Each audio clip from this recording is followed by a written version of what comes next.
Hey, what's up, everybody? It's December 17th, 2019, which means we're ready for this week's TNT Tuesday. Hey, this is the third part of a three-part series on creating that holiday ornament. If you haven't taken a look at the last two episodes, please go out there and take a look. We're just creating the traditional holiday ornament like you see in front of you. In the first episode, we went out there, we created the glass sphere. The second one, we created that topper. The third one, we need to go out there and create the actual ornament hook. And then this is kind of a cool looking thing. So I think that you probably want to share this with other people, or your students want to share this with other people. So let's go out there and let's create a 3D PDF, and we can email that to whoever we'd like, and they get to see your work. That's kind of cool. So let's go ahead, let's get started. So what I'm going to do is jump over here into Inventor. I'm going to go ahead and just open my assembly from last time, and when we open the assembly, we can see the glass sphere. We have the topper there on top, and then all we have to do today is go out here first and just create a plane, or turn on a plane that's going to be going through the center of this now. But when we do this, we have to go out here and make sure that that plane is going right through the actual hole on that topper. So in my case, it's going to be the XY plane. I'm going to go ahead and just turn that on. I'm now going to come out here and go to create. I'm going to call this one Christmas Ornament Hook. I'm going to be verifying that that is in the correct folder, which it is. I'm going to go ahead and do a save and OK. All I have to do now is go ahead and pick on this plane, start a 2D sketch, and just pick on the plane that's correlating with the last plane that I just picked. I'm going to use some project geometry here because I'm going to come in and just drill in and find the walls of the actual holes. So there's my hole. So that is one wall. That is a second wall. And then what I'm going to do is go ahead and just draw a circle. So this is going to be a tighter circle here at the bottom. This is going to be the bottom of the actual hook. And I'm going to be making sure that this is going to be going in and leaving myself enough clearance here to make this out of wire or whatever it is I want to create this out of. I'm going to go ahead now and draw a circle here on the top. This is going to be a little bit wider, in diameter than the last one.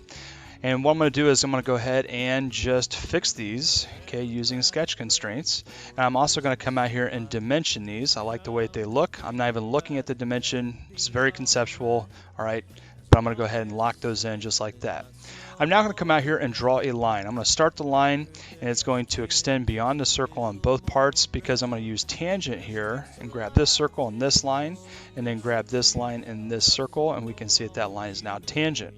I can now come in here and trim out this side and this side, and then all I have to do is come here using line. I'm going to start here from the center point, and I'm just going to go ahead and just draw this out like so because I want to come in here and trim this out.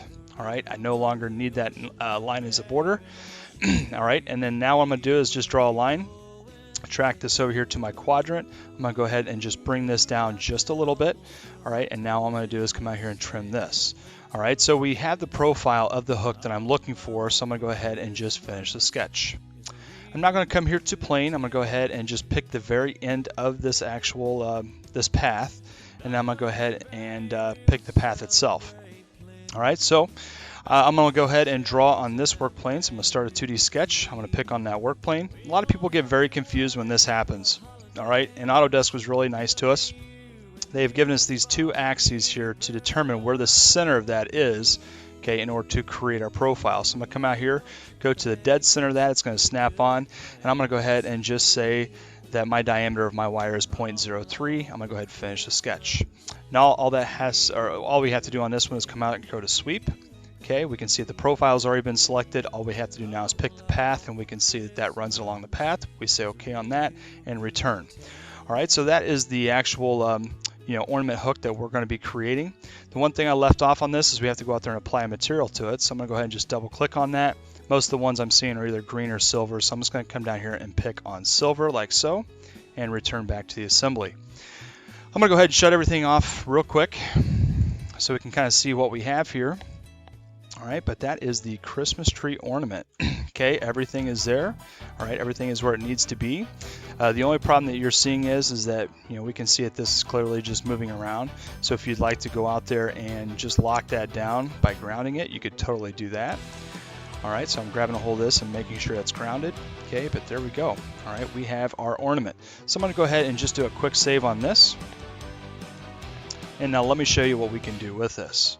All right, so we just worked so hard on that ornament. We want to send that to somebody and wish them, happy holidays or whatever. All right, check this out. A lot of people don't know that this exists, but if you come up here and go to the orange file tab, come down here, go to export, and pick on 3D PDF. All right, it's going to be giving you this box. I don't know what this is even saying. All I know is that it's going to go out there and save it in the same folder that I just created everything else, so I'm happy with that. I'm going to go ahead and hit publish. All right, this is going to go ahead and give you the progress bar. I might just do a quick pause here. Okay, so that was maybe 20 or 30 seconds, but it went out there, it created our ornament for us. But check this out. So yeah, this is just a PDF, all right? It's a three-dimensional PDF, all right? But this is something you can send to somebody, and you can pick a hold of this, you can look at this. Now, the only issue that I ran into on this one was, you saw me earlier kind of cheat. I just shut off all work features. If you don't want these work planes to show up, which you really probably don't, is make sure to go into each work plane that you're seeing there, right-click, uncheck the visibility before going out to create your 3D PDF, and you're not going to have this sort of issue. All right, but anybody with Adobe Reader can go ahead now and open up and take a look at your work. There's a lot of great things you can do with this. You can go out there, you can change a lighting with this. You can also go out there and take a look at the section view. You can see how this sort of works, so people can really go out there and examine your stuff. So great way to share work with people from sort of all over the place. But anyway, so there you go. That is it for our three-part series with Christmas Ornament. I wish you all a happy holidays. Thanks again, and I hope you have a great week.